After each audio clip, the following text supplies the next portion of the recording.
Hey there, and welcome to Trotting Through Life, the feel-good journey through wellness reimagined. I'm your host, Alicia Trotter, holistic health coach, retreat leader, and lover of all things simple, soulful, and sustainable. Each week, I'm here to share mindset shifts, wellness hacks, and down-to-earth tips to help you feel better in your body, your mind, and your life without all the overwhelm. Because wellness doesn't have to be complicated.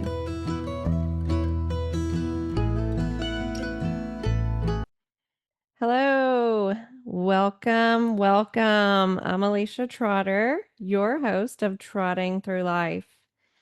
Today, I want to start by sharing a little bit of my personal story, how my wellness journey began, and what I've learned, and why I'm passionate about making it simple. So let's back up a little bit to 2007. I had just found out I was pregnant with my second. I had a 2-year-old with me. We traveled to Georgia to tell my grandparents that I was pregnant. While I was there, during that visit, my grandfather, who was on a waiting list for an artificial heart, who was also on oxygen full time, was outside showing my parents something to do with a car because he always loved to tinker. And I was in the house still with my 2-year-old. He came in and immediately went into the bathroom. When he came out, he was fumbling in his pocket of his shirt for his nitroglycerin, and the color of his face was gray. And I immediately knew something was wrong. He was trying to take deep breaths through his nasal cannula to get in the oxygen, and he sat down on the couch. He had a pacemaker defibrillator. All of a sudden, it started shocking him and going off, and I knew he was having a heart attack. So I ran outside to where my parents were leaving and told my mom, "You don't need to leave. We need to call 911. Grandpa's having a heart attack." So my grandmother went inside, sat down on the couch, held his hand, and comforted him as he passed away. I called 911, and my mom called my aunt, who was a cardiovascular surgical nurse. The time the ambulance arrived, he was gone. They hooked him up to the defibrillator, and of course, it showed that he still had a heartbeat because he had a pacemaker. But we told them he had a DNR, so we had to provide it before they would not resuscitate. Luckily, my grandmother knew where it was, but that moment, got something truly special coming up that I personally want to invite you to. My next Women's Wellness Retreat is happening September 19th through 21st, right in the heart of downtown Dixon, Tennessee, and I would love for you to join us. This retreat is all about resetting, reconnecting, and recharging. Think soul-filling conversations, nourishing food, hands-on workshops, and the kind of peace that only comes when you unplug and pour back into you. Whether you've been feeling overwhelmed, stuck, or just know it's time to prioritize your well-being, you're not alone. Come as you are, leave feeling grounded, refreshed, and inspired. Spots are limited and they always go quickly, so if this speaks to you, head over to aliciatrottercoaching.com/retreat or click the link in the show notes to get all the details and save your spot. I cannot wait to welcome you.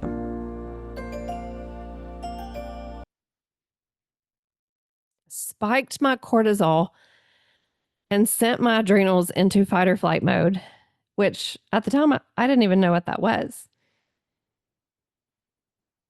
Not being able to do anything to help or to save him was heartbreaking.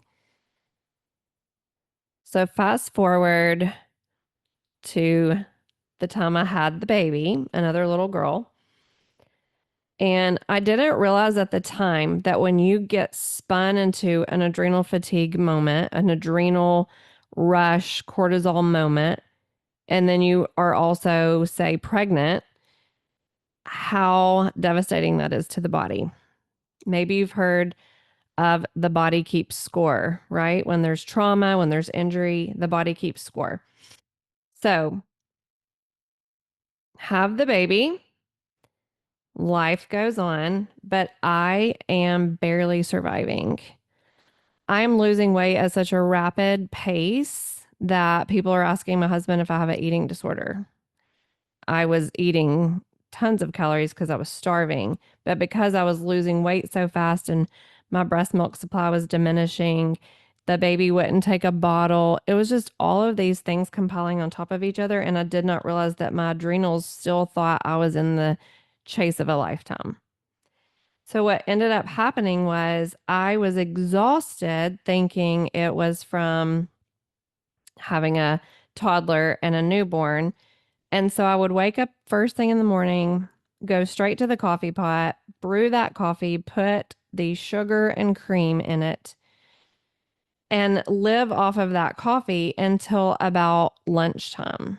Then I would eat lunch. Then I would have to take a nap and then go about the evening, go to bed. But I would wake up at like 3 a.m. every single night and I could not go back to sleep for about 2 hours.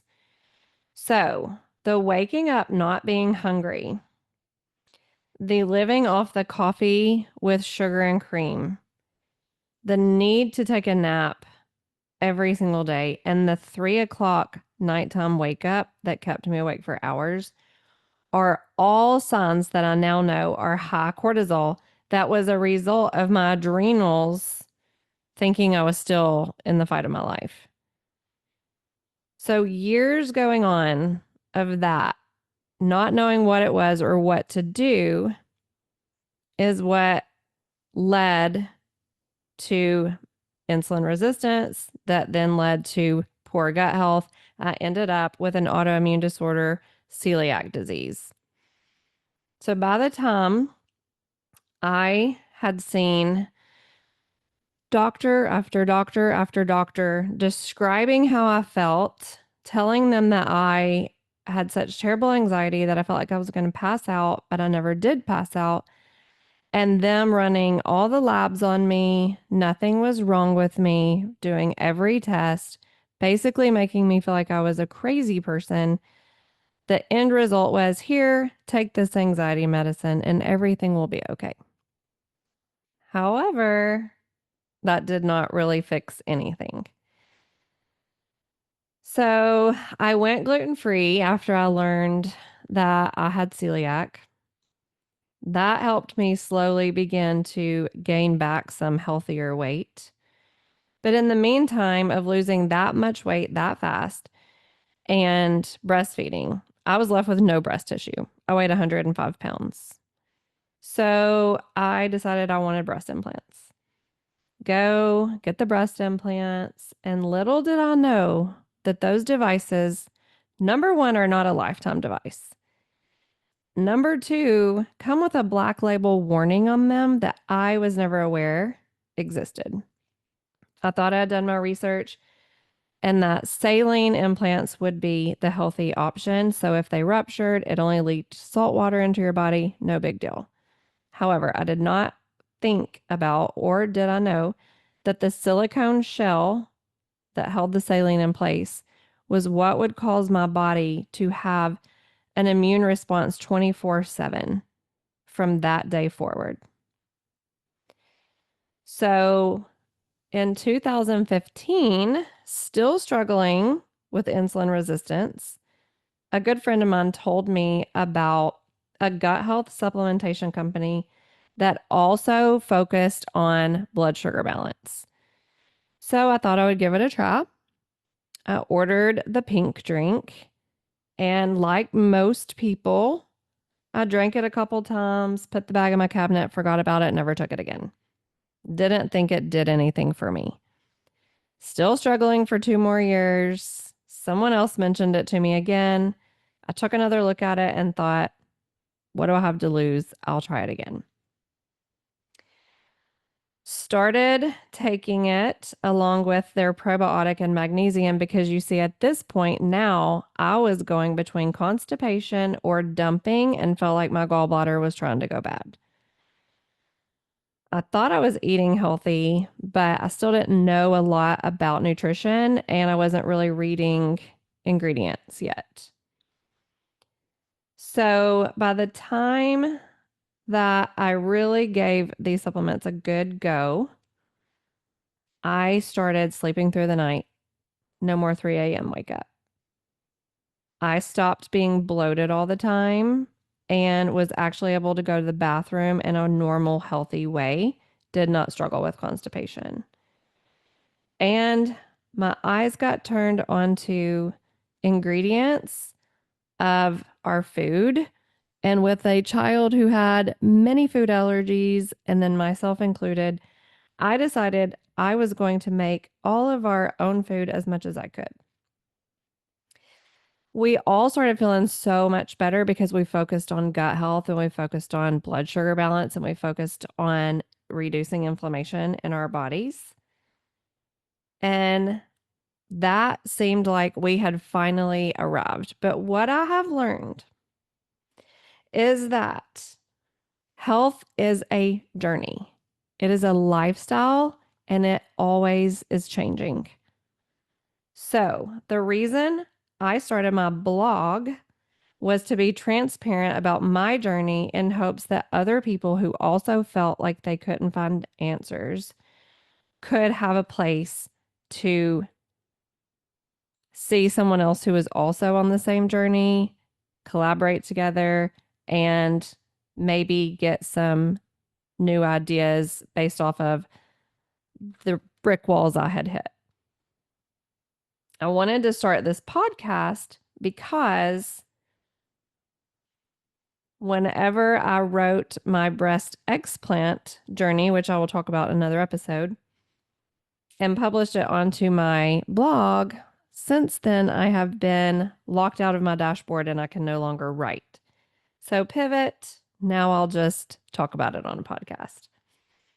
I want the purpose of this podcast to be that I am someone who can share my struggles, the things that I've learned, the things that I've found that have worked, the things that I've found that have not worked, to be very relatable. I want you to expect total transparency from me. I am not a doctor, nor do I play one on TV. So this story that I'm going to tell you is my lived experiences. It is not me offering you medical advice.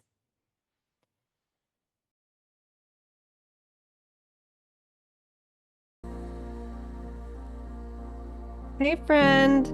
If you're loving the simple feel-good wellness vibes here on Trotting Through Life, I've got something special for you. My cookbook for allergen-friendly recipes is coming soon. It's packed with easy, delicious recipes that are gluten-free, dairy-free, and completely free of mammal meat and byproducts. Whether you're living with alpha-gal or just looking to feel better through whole food cooking, this book is for you. It's full of nourishing meals that won't leave you missing a thing. Think comfort food, clean cravings, and time-saving tips, all made with your wellness in mind. Stay tuned to the show by subscribing and follow me on social media to find out when it's ready to buy. This tool will help you to start cooking with confidence again, because food should feel good, taste good, and it can be that simple. My values shifted from the Western medicine way that I was trained in school to a holistic approach with nutrition and gut health being at the forefront. Because that is what I found was the missing link in actually healing your body and feeling better versus the revolving door approach of never feeling better and continuously going to the doctor. I have nothing against doctors. Let me preface that. There is a time and a place for Western medicine. I 100% believe it. And I just have learned that sometimes you have to be your own advocate and you have to find solutions for yourself. I also believe that health can be sustainable when you get the right tools in the right place. However, our bodies are always changing, our environment changes, our relationships change. Those things can also affect our health. So I don't believe you ever arrive at the top and have to do nothing else again. I believe it's always a journey and it's a lifestyle that sometimes needs to change with the circumstances for health to be sustainable. In my teaser, I mentioned that I have walked through insulin resistance, adrenal fatigue, gut health healing, breast implant illness, and that I now have alpha-gal syndrome. So for those of you who don't know what that is, it's a tick bite that makes the host become allergic to four-legged mammal meat and byproducts. So I went from being gluten-free for 13 years, getting bit by this tick, and now being also dairy-free, and also I can only eat meat if it swims or flies. Most people would say, what on earth are you even eating? Well, I'm just kind of the person that takes it and says, well, now we have to pivot. So what are we going to do? I took all of my regular recipes that we loved and I just altered them to fit this way of eating. And in the meantime, I wrote a cookbook to go along with it. I'm in the process of getting that published as I am talking to you right now. So, what you're going to hear going forward, that was just a cliff note of my health journey. What you're going to hear going forward are the struggles that happened, not only with me, but with my children and with my husband, and the things that we did, the things that worked, the things that didn't work, and then how we had to pivot and do different things for different seasons of life. And as we got older as well. So, if any of these things sound like your kind of journey or anyone you know, go ahead and hit follow and let's trot through this life together. Thanks so much for trotting along with me today. If you loved this episode, be sure to follow the show and leave a quick rating or review. It helps more people find their way to simple, feel-good wellness. I'll see you next Tuesday for another episode of Trotting Through Life. Until then, take a breath, take a step, and keep it uncomplicated.